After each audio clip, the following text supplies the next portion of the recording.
Décembre 2024. Une date qui n'a pas fait la une des journaux. Aucune alarme n'a retenti.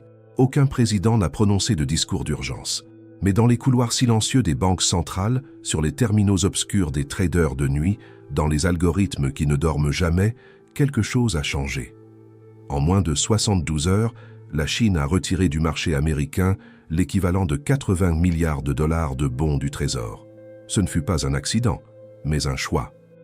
Et des choix de cette ampleur ne naissent pas d'un caprice, ils naissent d'un calcul, d'une stratégie, d'une peur. Car il existe un paradoxe au cœur du système global que peu comprennent. Les États-Unis, la plus grande économie de la planète, dépendent du fait que d'autres pays continuent d'acheter leurs dettes. Toujours, sans interruption, sans aucun doute. C'est comme un château de cartes où chaque niveau soutient le suivant. Et quand quelqu'un arrête d'ajouter des cartes, l'équilibre se rompt. La liquidité, ce terme technique qui semble lointain, est l'oxygène invisible du capitalisme. Quand elle circule, tout fonctionne. Les prêts sont approuvés, les entreprises se développent, les salaires sont payés. Mais quand elle s'assèche, quand l'argent cesse simplement de circuler, le système suffoque. Et vous ne le réalisez qu'après, quand il est trop tard. Ce que la Chine a fait n'est pas une attaque, c'est un signal. Un avertissement que l'ère du dollar incontestable entre dans sa phase terminale. Et historiquement, des signaux comme celui-ci précèdent le chaos. Pas en semaines, parfois en mois, mais toujours avec une certitude. Quand le capital se retire avant les nouvelles, c'est que ceux qui déplacent des milliards savent déjà ce qui arrive. Avant de continuer, répondez honnêtement.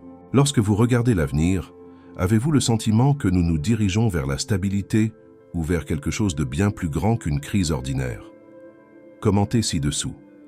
Je veux comprendre où vous vous situez dans cette histoire, car ce que vous allez découvrir n'est pas une théorie.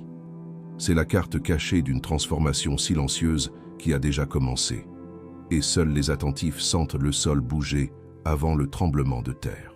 Si vous cherchez à comprendre ce que la plupart ignorent, abonnez-vous. Ici, l'argent prend la parole. Pour comprendre ce qui se passe maintenant, vous devez retourner en 1944. Bretton Woods, un hôtel dans les montagnes du New Hampshire, où 44 nations se sont réunies pour redessiner le monde financier après la Seconde Guerre. Là, dans des salles fermées, naquit une décision qui allait façonner les 80 années suivantes. Le dollar américain deviendrait la monnaie de réserve mondiale. Toutes les autres monnaies seraient liées au dollar, et le dollar serait lié à l'or. C'était un système élégant, simple, mais il avait une faille fatale. Il exigeait que les États-Unis maintiennent une discipline, qu'ils n'impriment pas plus de dollars que l'or qu'ils possédaient, qu'ils respectent la limite de la réalité physique. 27 ans plus tard, le 15 août 1971, le président Richard Nixon apparut à la télévision et, en moins de 15 minutes, détruisit cet accord. Il annonça que les États-Unis n'échangeraient plus les dollars contre de l'or. Le monde se réveilla le lendemain dans un système complètement nouveau, un système où le dollar n'avait plus de contrepartie physique, seulement la confiance. Et voici le premier schéma récurrent. Lorsque vous retirez la limite physique d'une monnaie, vous transformez l'économie en psychologie. Le dollar cessa d'être quelque chose que l'on pouvait toucher pour devenir quelque chose en quoi il fallait croire. Et la croyance, aussi puissante soit-elle, est fragile. Pendant des décennies, cette fragilité fut dissimulée par un mécanisme brillant, le pétrodollar. En 1974, les États-Unis conclurent un accord secret avec l'Arabie saoudite. Simple et dévastateur. Tout le pétrole mondial serait désormais vendu exclusivement en dollars. Tout pays voulant acheter de l'énergie devrait d'abord acheter des dollars américains. Soudainement, le monde entier dépendait de la monnaie que Nixon avait déconnectée de l'or 3 ans plus tôt. Cela créa une demande artificielle et perpétuelle. Les pays accumulaient des dollars non parce qu'ils le voulaient, mais parce qu'ils en avaient besoin. Et avec ces dollars, ils achetaient des bons du Trésor américain, finançant la dette américaine, soutenant l'Empire. Mais les empires suivent toujours le même scénario. Rome, l'Espagne, l'Empire britannique. Tous commencent avec une monnaie forte, un commerce dominant et une crédibilité militaire. Puis vient l'expansion excessive, les guerres lointaines, les déficits croissants et, finalement, l'impression monétaire pour soutenir l'insoutenable. Au IIIe siècle, Rome dévalua le denier en ajoutant des métaux bon marché à l'argent pur. Dans les années 1920, la livre sterling, qui avait dominé le monde pendant 200 ans, s'effondra après la Première Guerre mondiale. Le schéma est toujours le même. La monnaie la plus puissante du monde semble invincible, jusqu'au jour où elle cesse de l'être. Et voici le deuxième schéma. L'effondrement n'arrive jamais d'un coup. Il commence à la marge, par de petites fissures. Un petit pays qui cesse d'accepter la monnaie, une région qui cherche des alternatives, des signes que la majorité ignore parce que le centre semble encore solide. La Chine observa ce schéma. Elle étudia chaque empire déchu. Et en 2008, lorsque la crise financière américaine éclata, Pékin prit une décision stratégique, ne plus jamais dépendre entièrement du dollar. Ils commencèrent à accumuler de l'or, créèrent des accords bilatéraux en yuans, construisirent des systèmes de paiement alternatifs au système SWIFT, lentement, silencieusement, patiemment. Car la Chine avait compris quelque chose de fondamental. On ne détruit pas l'empire en attaquant sa force, on mine ses fondations. Et la fondation de l'empire américain moderne n'est pas militaire, elle est financière. C'est la capacité infinie d'imprimer la monnaie que le monde doit utiliser, jusqu'à ce que le monde cesse d'en avoir besoin. Ce à quoi vous assistez maintenant n'est pas le début de cette histoire, c'est l'acte final d'une pièce qui a commencé il y a 50 ans. Et comme tous les grands effondrements de l'histoire, il ne surgit pas d'explosion, mais d'une érosion lente, invisible, jusqu'au moment où le sol se dérobe. Maintenant, vous devez comprendre comment le système fonctionne réellement. Pas la version enseignée dans les écoles. L'engrenage caché, le mécanisme qui opère pendant que vous dormez. Quand la Chine achète des bons du Trésor américain, elle ne rend pas service. Elle fait un investissement. Elle prête de l'argent aux États-Unis en échange d'intérêts. Simple, sûr, ou du moins, ça devrait l'être. Car ces titres ne sont pas que du papier, ils sont la base de tout le système de crédit mondial. Les banques utilisent les titres américains comme garantie. Quand une banque européenne a besoin d'emprunter de l'argent à une banque japonaise, elle offre des bons du Trésor comme preuve qu'elle pourra rembourser. C'est la monnaie de la confiance institutionnelle. Et quand quelqu'un arrête d'acheter ces titres, quand quelqu'un commence à vendre, l'engrenage grippe, car il existe un marché que la majorité ignore. Il s'appelle le marché des pensions, le repo market. Chaque jour, des milliers de milliards de dollars circulent sur ce marché invisible. Des institutions financières échangent de l'argent contre des titres pour quelques heures ou quelques jours, puis les rendent. C'est le système circulatoire du capitalisme moderne. Et quand il défaille, ne serait-ce que quelques minutes, la panique s'installe. Septembre 2019. Vous ne vous en souvenez probablement pas. Aucun titre dramatique. Mais pendant une nuit, les taux du marché repo sont passés de 2 à 10%. En quelques heures, les banques refusèrent de se prêter entre elles. La Réserve fédérale, Fed, a dû injecter 75 milliards de dollars en urgence, puis encore 75, puis encore, pendant des mois. Ce qui semblait être un détail technique était en réalité une répétition générale de l'effondrement. Et voici le secret que peu de gens relient. La Chine n'a pas besoin de vendre tous ses titres américains pour provoquer une crise de liquidité. Il lui suffit d'arrêter d'en acheter de nouveaux, car les États-Unis émettent de la dette constamment, chaque mois, chaque trimestre, pour payer les salaires des fonctionnaires, financer l'armée, couvrir un déficit qui ne cesse de croître. Quand vous avez un déficit de 1 700 milliards de dollars par an, vous ne gérez pas un budget, vous gérez une dépendance. Et les dépendances exigent des fournisseurs. La Chine a été, pendant des décennies, le fournisseur principal. Mais les fournisseurs ne durent pas éternellement quand ils réalisent que le client ne paiera jamais la totalité de la facture. Ajoutez maintenant une autre couche, les produits dérivés. Des contrats financiers dont la valeur dérive d'un autre actif. Swaps de taux d'intérêt, swaps de devises, des instruments qui n'existent que sur le papier, mais qui font circuler des sommes astronomiques. Le marché mondial des produits dérivés est estimé à plus de 600 000 milliards de dollars, 4 fois le PIB de la planète entière. Et savez-vous ce qui soutient ces contrats?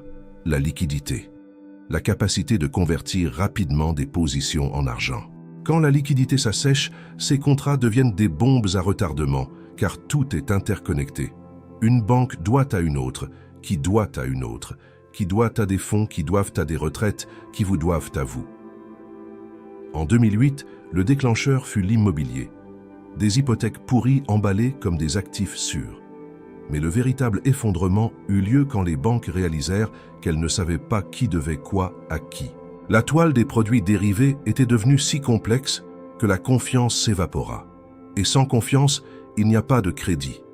Sans crédit, il n'y a pas d'économie moderne. La crise que la Chine est en train de déclencher n'est pas immobilière, elle est structurelle. Elle porte sur le fondement du système, la disposition du monde à continuer de financer la machine américaine.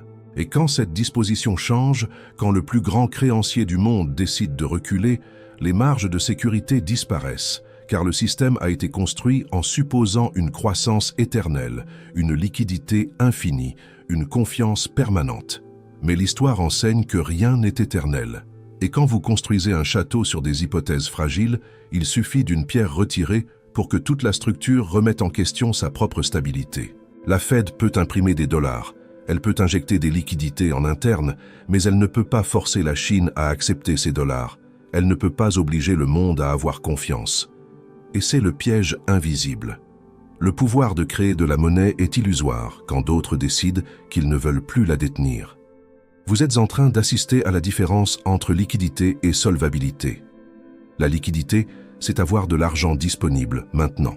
La solvabilité, c'est avoir une capacité réelle à long terme. Les États-Unis ont une liquidité illimitée parce qu'ils peuvent imprimer, mais ils perdent leur solvabilité aux yeux du monde. Et quand cette perception se répand, l'effondrement cesse d'être une possibilité pour devenir un calendrier. Maintenant, la vérité complète. Le mouvement exécuté par la Chine ne fut pas impulsif, il fut chirurgical. Et pour comprendre sa profondeur, vous devez regarder au-delà des titres vendus. Vous devez voir ce qui était en train d'être construit pendant que tout le monde regardait ailleurs. Depuis 2016, la Chine développe le système de paiement interbancaire transfrontalier, le CIPS, un nom technique pour une arme stratégique. C'est une alternative au système SWIFT qui traite toutes les transactions internationales en dollars. Pendant des décennies, les États-Unis ont contrôlé SWIFT. Et qui contrôle les paiements contrôle le commerce, contrôle qui peut négocier, qui peut être sanctionné, qui peut exister dans l'économie mondiale. Mais le CIPS change cette équation. Il permet à des pays de négocier directement en yuan, sans dollars, sans intermédiaires américains, sans la permission de Washington. Et en 2024, plus de 140 institutions financières dans 80 pays étaient déjà connectées. Voici le premier plot twist. La vente de titres américains n'était pas une punition, c'était une préparation. La Chine convertit ses actifs en dollars en actifs réels. Or, matières premières, infrastructures en Afrique, en Asie, en Amérique latine. Elle échange du papier contre du pouvoir tangible. Et pendant ce temps, les banques centrales du monde entier ont commencé à suivre le même schéma. La Pologne a augmenté ses réserves d'or de 150%. La Hongrie les a triplées. L'Inde a accéléré ses achats. La Turquie a rapatrié son or depuis New York. Ce ne sont pas des mouvements aléatoires, ce sont des votes de défiance silencieux. Car il y a quelque chose que personne ne vous dit. Quand une banque centrale vend des titres américains, elle déclare qu'elle ne croit plus en la capacité des États-Unis à maintenir la valeur de leur monnaie. C'est comme retirer son argent d'une banque avant que les autres ne réalisent qu'elle est insolvable. Ceux qui sortent les premiers protègent leur capital. Ceux qui attendent perdent tout. Ajoutez maintenant la couche suivante. En mars 2023, 3 banques américaines se sont effondrées en une semaine. Silicon Valley Bank, Signature Bank, Silvergate. Les médias ont parlé d'événements isolés, mais ils ne l'étaient pas. Ils étaient les symptômes d'un même problème, un déséquilibre entre actifs et passifs. Les banques avaient acheté des bons du Trésor quand les taux étaient bas. Ensuite, la Fed a augmenté les taux agressivement. La valeur de ces titres a chuté. Et quand les déposants ont commencé à retirer leur argent, les banques n'avaient pas de liquidité. Ce qui semblait stable n'était que fragilité déguisée. Et voici la révélation qui relie tout. Le système financier américain détient plus de 620 milliards de dollars de pertes latentes sur les bons du Trésor. Des pertes qui n'apparaissent pas dans les bilans tant que les titres ne sont pas vendus. Mais si une crise de liquidité force ces banques à vendre, les pertes deviennent réelles et l'effet domino commence. La Chine le sait. non pas parce qu'elle a accès à des secrets, mais parce que les chiffres sont publics. Simplement, personne ne relie les points. Maintenant, le coup final. En novembre 2024, les BRICS ont annoncé leur expansion. Arabie Saoudite, Iran, Émirats Arabes Unis, Argentine, Égypte, Éthiopie. Des pays qui représentent des ressources énergétiques, minérales et démographiques colossales. Et tous discutent d'une monnaie commune pour le commerce, une alternative au dollar. Pas immédiate, pas simple, mais réelle. Le pétrodollar, cet accord qui a soutenu l'Empire pendant 50 ans, est en train d'être silencieusement démantelé. L'Arabie Saoudite a accepté pour la première fois de l'histoire un paiement en yuan. La Russie vend son gaz en roubles et en yuan. L'Inde achète du pétrole russe en roupies. Chacune de ces transactions est une petite fissure dans le monopole du dollar. Et les fissures, ignorées, deviennent des craquelures. Et les craquelures deviennent des effondrements. Ce à quoi vous assistez n'est pas une crise, c'est une transition historique. Le monde se réorganise autour d'une réalité que les États-Unis refusent d'accepter. Le dollar n'est plus la seule option. Et quand une monnaie perd son statut d'unique option, elle perd son plus grand pouvoir. Car les monnaies de réserve ne tombent pas par décret, elles tombent par désuétude. Lentement, transaction après transaction, jusqu'au jour où vous vous réveillez et réalisez que le monde a déjà changé et que vous regardiez au mauvais endroit depuis le début. Le piège était là, à la vue de tous. La conspiration, c'était la structure elle-même. Et personne n'a eu besoin de planifier l'effondrement. Ils ont simplement construit des alternatives pendant que l'Empire supposait que sa position était éternelle. Maintenant, la question qui compte vraiment. Qu'est-ce que cela signifie pour vous, pour votre compte en banque, pour votre travail, pour l'avenir que vous aviez imaginé? Quand une crise de liquidité frappe le cœur du système financier mondial, elle ne reste pas abstraite. Elle se matérialise dans votre vie de façon que la plupart ne peuvent pas prévoir. Cela commence subtilement. Une hausse des taux d'intérêt sur votre carte de crédit, un financement refusé sans explication claire, le prix du carburant qui augmente même quand le pétrole est stable. Car quand le dollar perd de la valeur par rapport aux autres monnaies, tout ce qui est importé devient plus cher. Électronique, médicaments, composants industriels.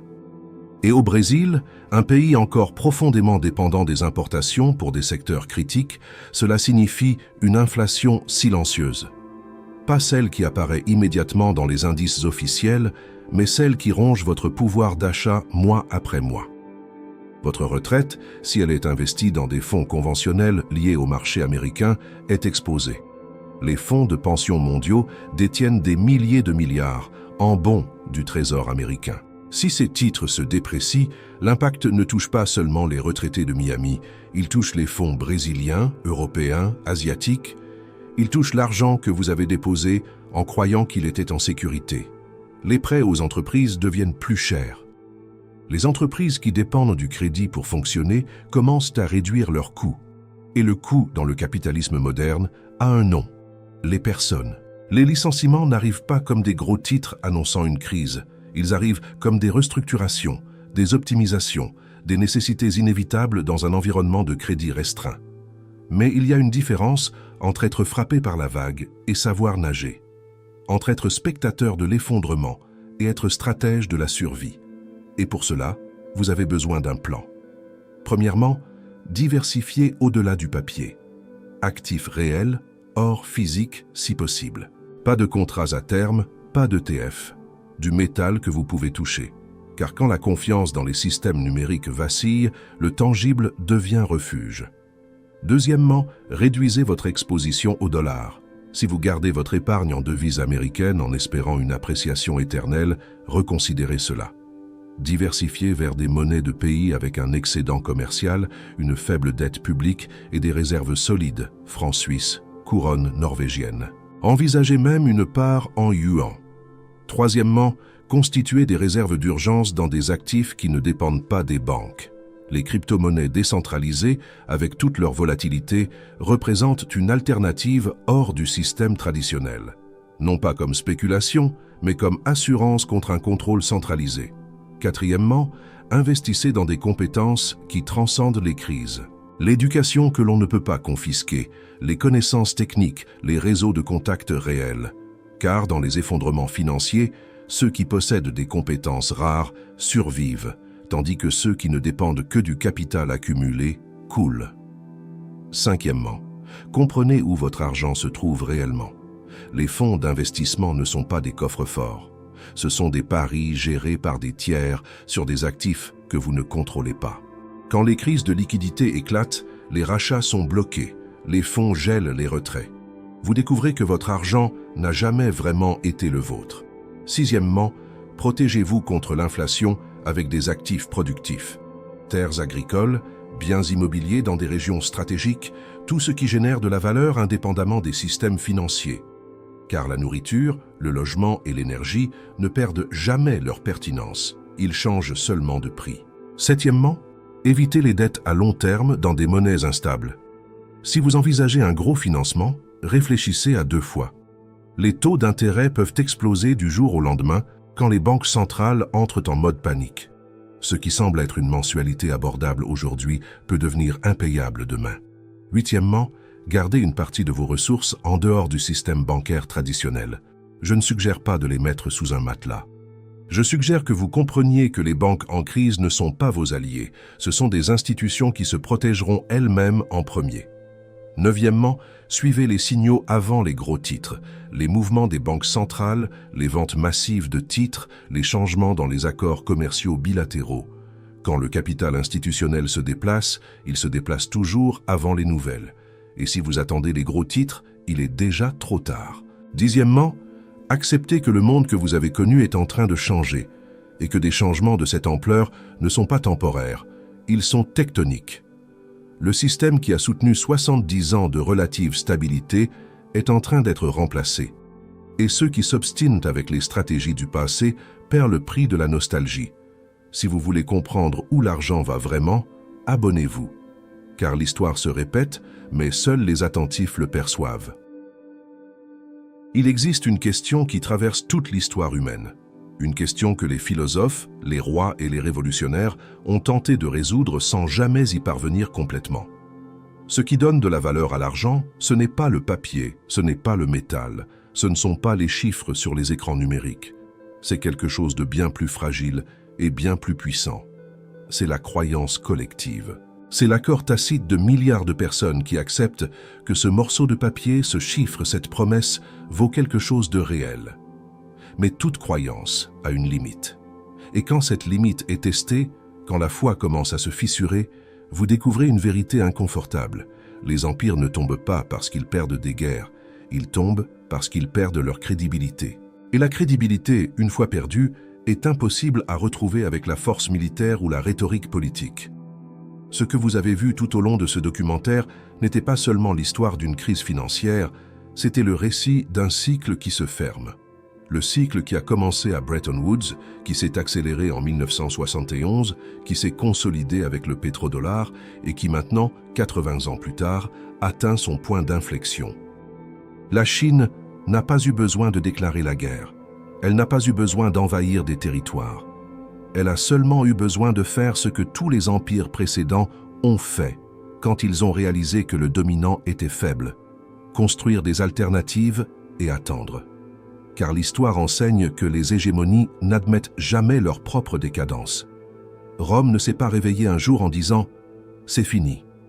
L'Espagne n'a pas reconnu la fin de son empire avant qu'il ne soit trop tard. La Grande-Bretagne a lutté contre la réalité jusqu'en 1945, quand elle a enfin accepté que le siècle n'était plus le sien. Et les États-Unis sont exactement au point où tous ces empires se sont trouvés. Au stade où le déni rencontre l'inévitabilité, où le pouvoir existe encore, mais où l'influence a déjà commencé à s'évaporer. Vous pouvez choisir d'ignorer cela. Vous pouvez croire que cette fois sera différente, que le dollar est spécial, que le système est trop solide pour tomber. Mais si vous faites ce choix, vous répéterez l'erreur que des millions ont commise avant chaque grand effondrement de l'histoire. Confondre familiarité avec sécurité. L'argent, au final, est une illusion partagée. Et quand l'illusion se dissipe, quand les gens cessent d'y croire, que reste-t-il? L'or redevient de la pierre, le papier redevient de la cellulose, et les chiffres sur les écrans redeviennent de simples lumières qui clignotent dans le vide. Mais pour ceux qui ont compris avant la foule, pour ceux qui ont vu les signaux pendant que d'autres dormaient, il y a une autre histoire. L'histoire de ceux qui ont navigué à travers l'effondrement au lieu d'être engloutis par lui. De ceux qui ont transformé la crise en opportunité. De ceux qui se sont souvenus que dans toute grande transition, il y a des gagnants et des perdants. Et la différence entre eux n'est pas la chance, c'est l'attention. Le monde est en train de se réorganiser. Les plaques tectoniques du pouvoir global sont en mouvement. Et vous pouvez sentir la secousse si vous arrêtez de regarder les distractions et commencez à observer les fondations.